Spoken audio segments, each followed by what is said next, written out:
Joining us next is a young man he's already making huge waves in the country world. He's just 23, and Waylon Hanel, yes, named after the Waylon that you're thinking of. He's carved out his own brand of, as he calls, neo-traditional country.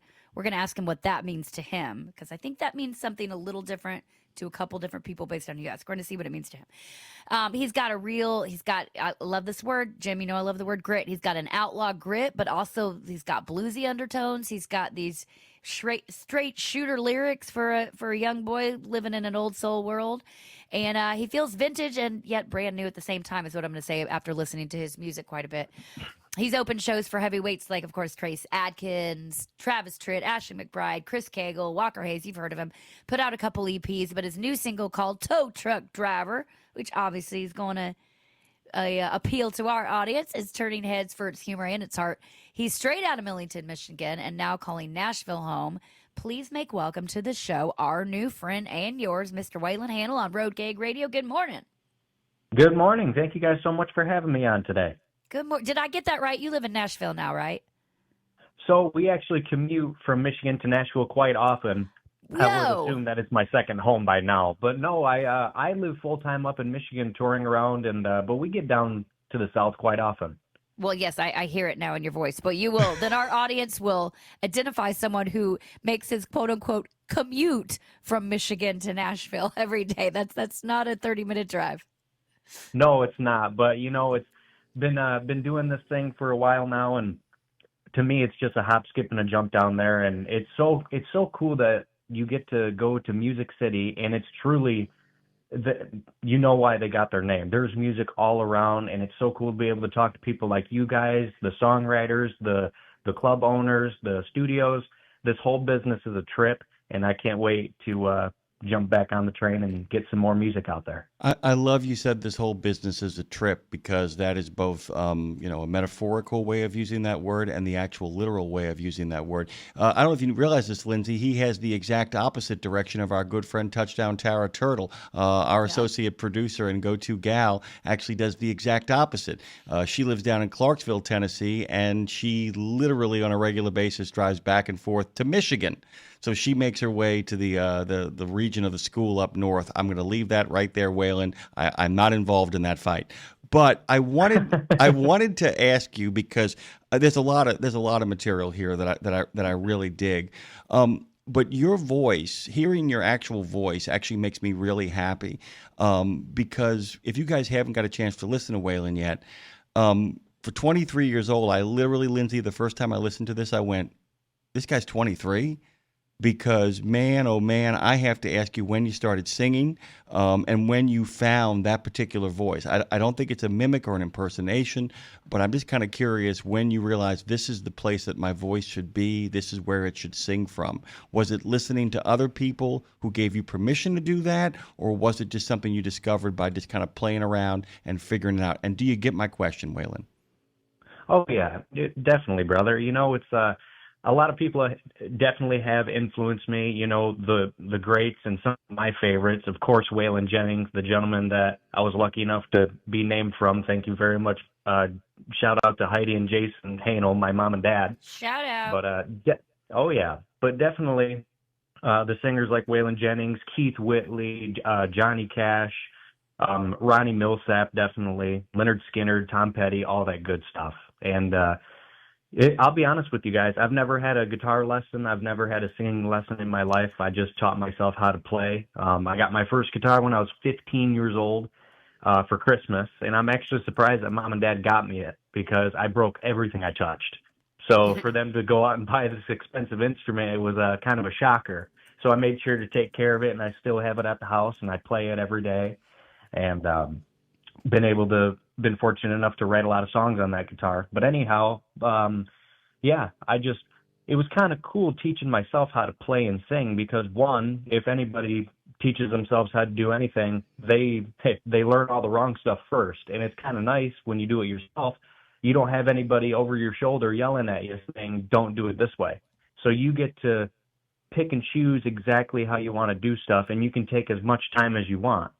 And I was fortunate enough to only pick it up for about a year, and I was able to play songs and all that stuff. My first song I played was Walk the Line by Johnny Cash, and it was actually Mom's idea. She said, Waylon, I think that you should try to sing. And I said, no, I don't want to do that. I would just rather play. And she goes, okay. So I come home from school the next day. Mind you, I'm only 15, so me and my brother Landon, we rode the bus together. And I came home and my guitar was nowhere to be found. My mom worked in the NICU unit down at a hospital in Grand Blanc, Michigan, about an hour and a half from our house. And I called her, and she actually answered. I'm surprised that she did. And I said, hey, Ma, where's my guitar? She goes, yeah, you're not getting that thing back until you try to sing. So in a way, she kind of blackmailed me. And I'll be honest with you guys, without her doing that, I wouldn't be talking with you right now. I wouldn't have had the pleasure of opening the show for some people that you mentioned, and I definitely wouldn't be able to spread my music and love with everybody in the world if she didn't do that. So big shout outs to Mom and Dad. Well, yeah, shout out to Mom and Dad, the Hanels, but then also I want to say, let's back up a little bit from just being named Waylon, because here's the thing: your music. I'm going to say something, and I mean this as a compliment. You are country cliche, and I mean that in the best way of like it was country is expanded to it's not just one genre. Country is 9 genres within the country genre, but the one genre we were missing was actual country, unfortunately. So there's a real push for these people that, legitimately bringing country back, like something women like about a pickup man. That's what I think about when I listen to your music. You know what I mean? And so the idea that you were named after Waylon Jennings, let's start there. How much pressure, or rather inspiration, comes with carrying a name like that? Because it sounds like Mom and Dad named you that in hopes of that you would be that and you would embody that, and they wanted that for you. And something in them knew that maybe you would have that. But how much do you think is nature versus nurture that steps into really plays into having a name like that? Well, I'm sure my mom and dad wants nothing but the best for me, and I want nothing but the best for everybody else, and especially them, my girlfriend, other artists that are out there. I wish nothing but the best. And what's crazy is I love music. I've always loved music ever since I was a little kid, coon hunting and deer hunting with my brother and my dad in the woods up in northern Michigan. Just having fun and being able to shoot guns and compound bowls all the time. We had music going in the truck. I mean, I remember having Merle Haggard CDs that we would put in Dad's 2005 regular cab Chevy pickup, and I miss that truck to death. And but yeah, we would be just listening to music on the way to the stand, on our way to the cornfields, on the way to go get the dogs and put them back in the box. And so music was always a big influence of mine, and I always loved it. And it wasn't until I turned 15 and I watched Ricky Skaggs, a YouTube video of him playing the song Country Boy on the Grand Ole Opry. I watched him play that guitar in a way that just looked unreal. It gave chills up the back of my spine. And I said, that right there would be pretty cool. I think I want to give that a try.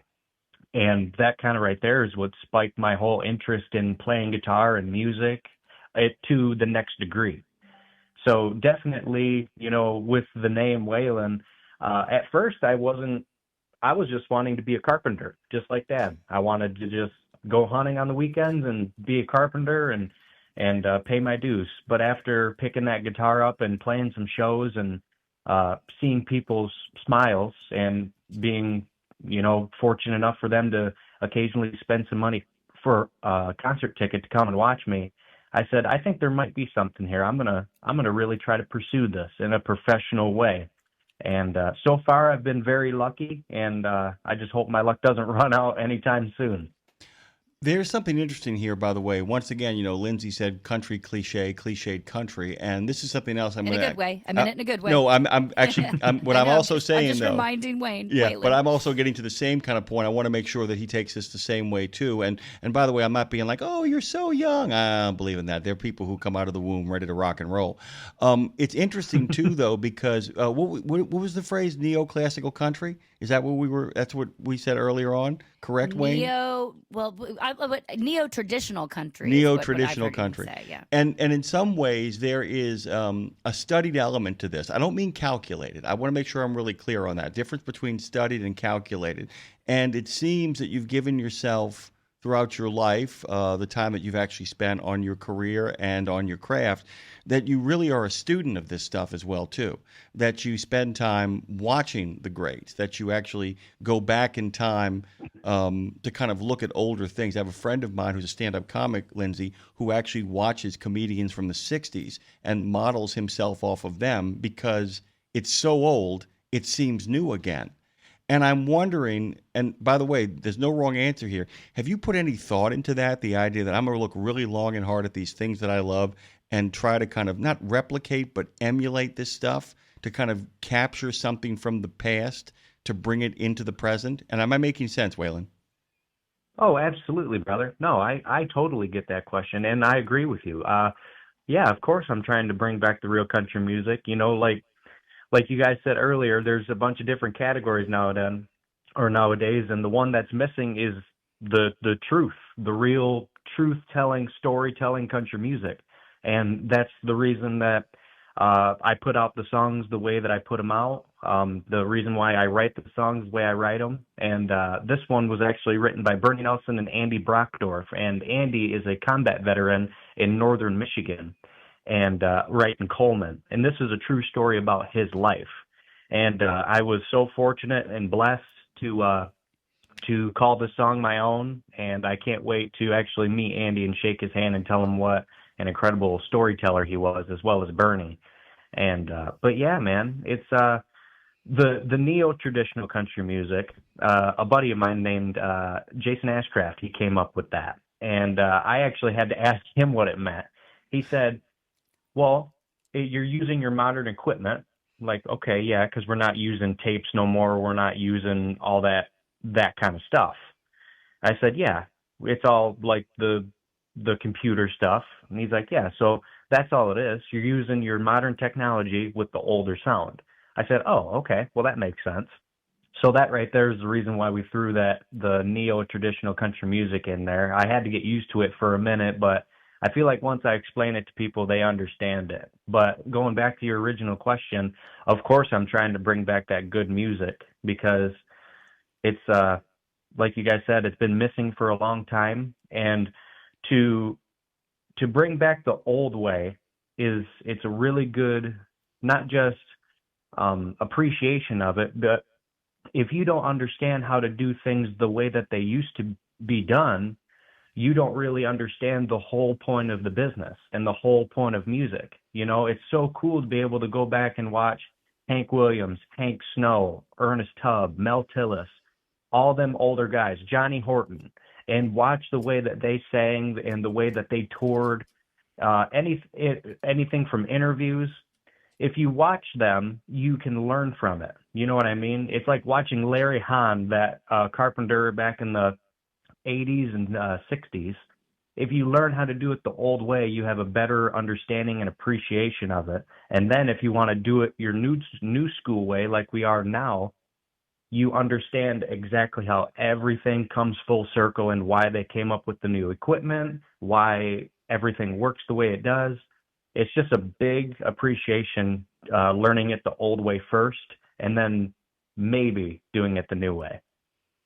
Well, let's talk about Michigan. Let's go back to Michigan and why you choose to still live there, by the way, because I think actually it's probably you not living here in Nashville is maybe why you've been able to actually stay traditional and authentic in your country, quite frankly, because I think, what's interesting to me, I think a lot of people are raised on their down home roots, wherever it is they come from. And then when they find out they want to break into this business, they end up moving to, Nashville or Austin or LA, New York, whatever it is, when they want to get into entertainment. And then you lose some of that authenticity by taking yourself out of the scene that inspired you to get into that scene, if that makes sense.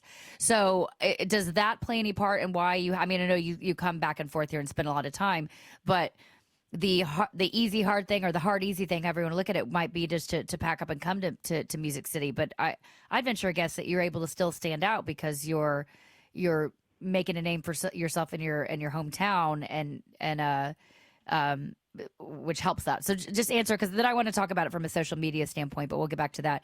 What is the decision to not move to full time to Nashville?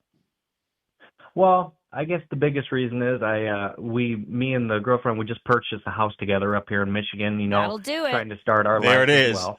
The lady Oh, says. yeah. And You just said the what's lady crazy says is right there. I would love to go down to Tennessee and live in the hills and, live outside of Nashville, but be down there. And we can always travel. It's only a 9.5 hour drive, so we could go down there for the weekend or during the week or however long. So I'm not afraid of traveling and getting down there and getting business done.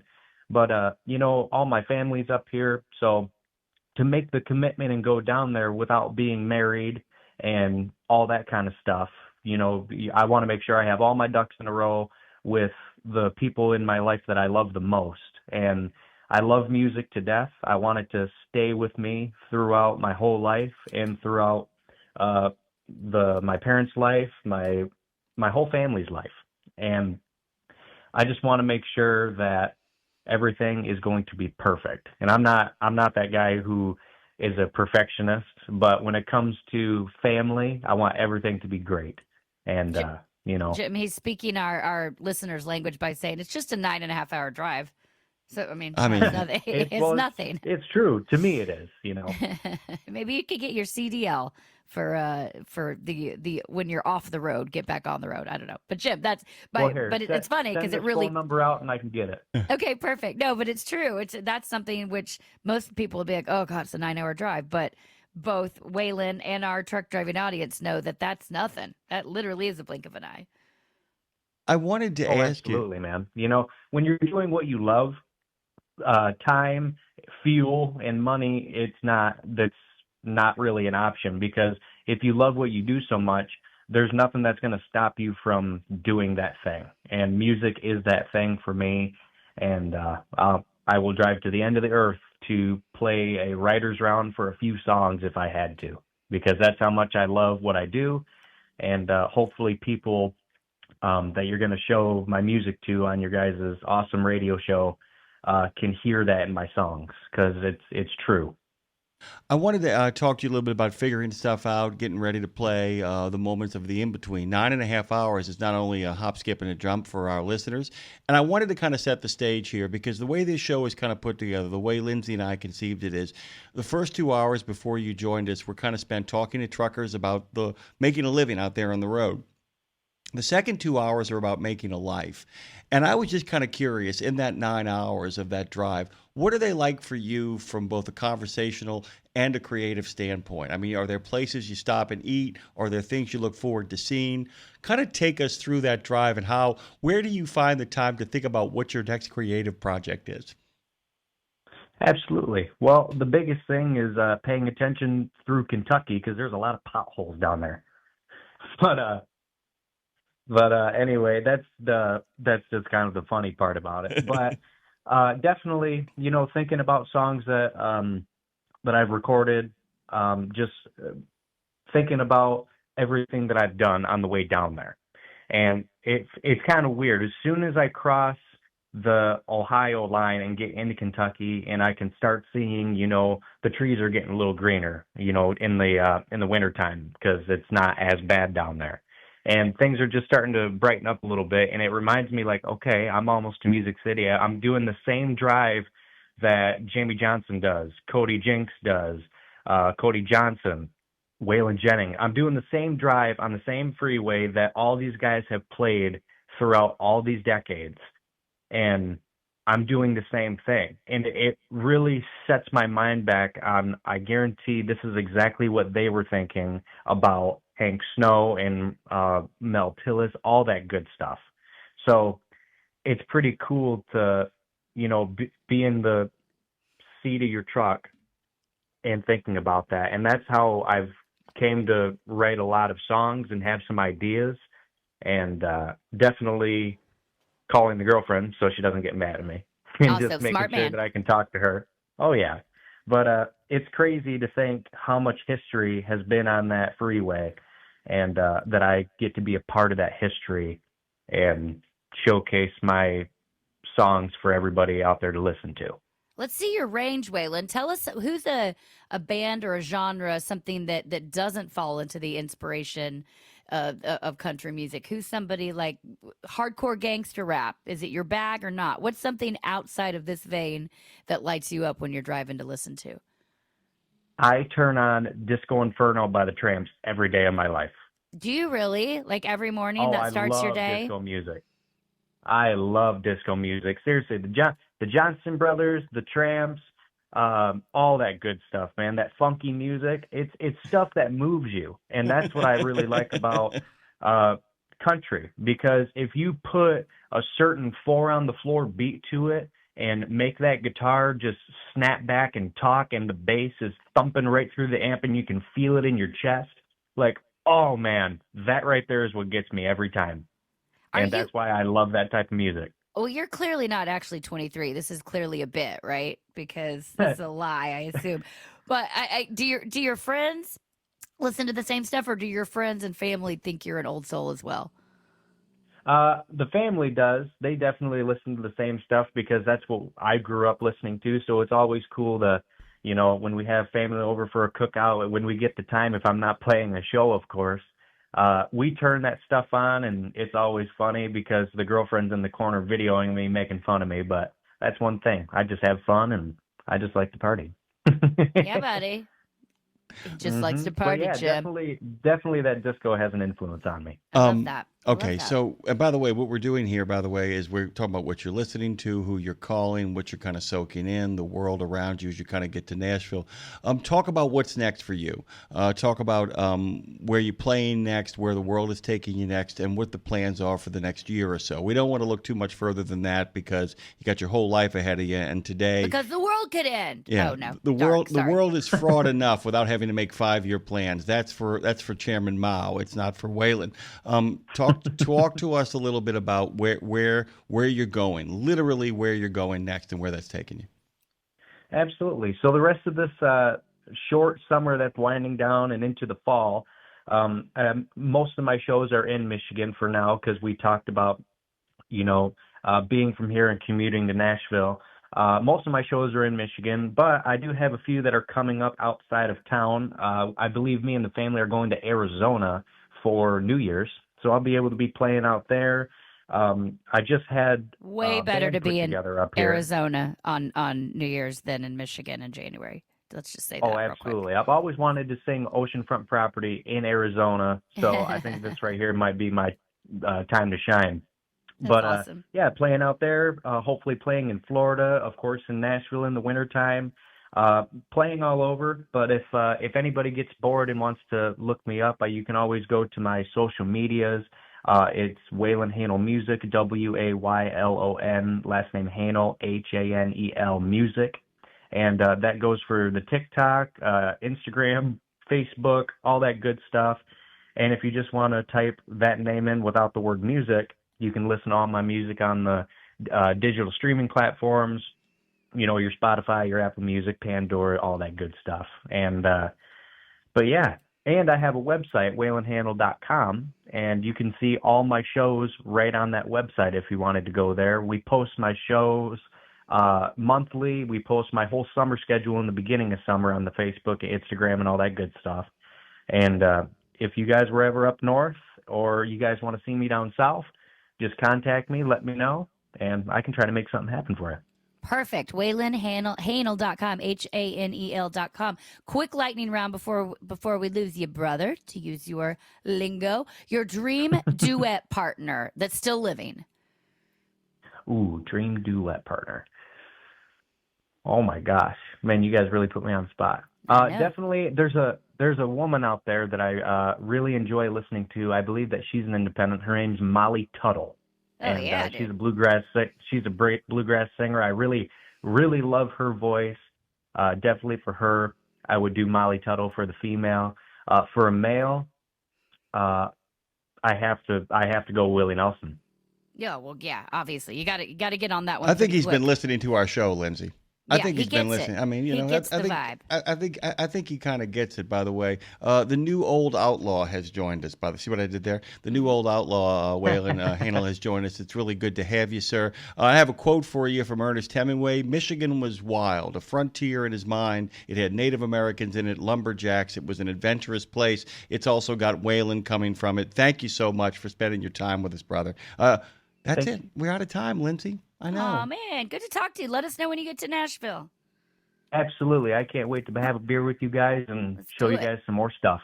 Perfect. Let's do it. Take care, everyone. Head on over to WaylonHanel.com. Hanel. Waylon, you know how to spell that. Who doesn't? Y'all, this is Road Gang Radio.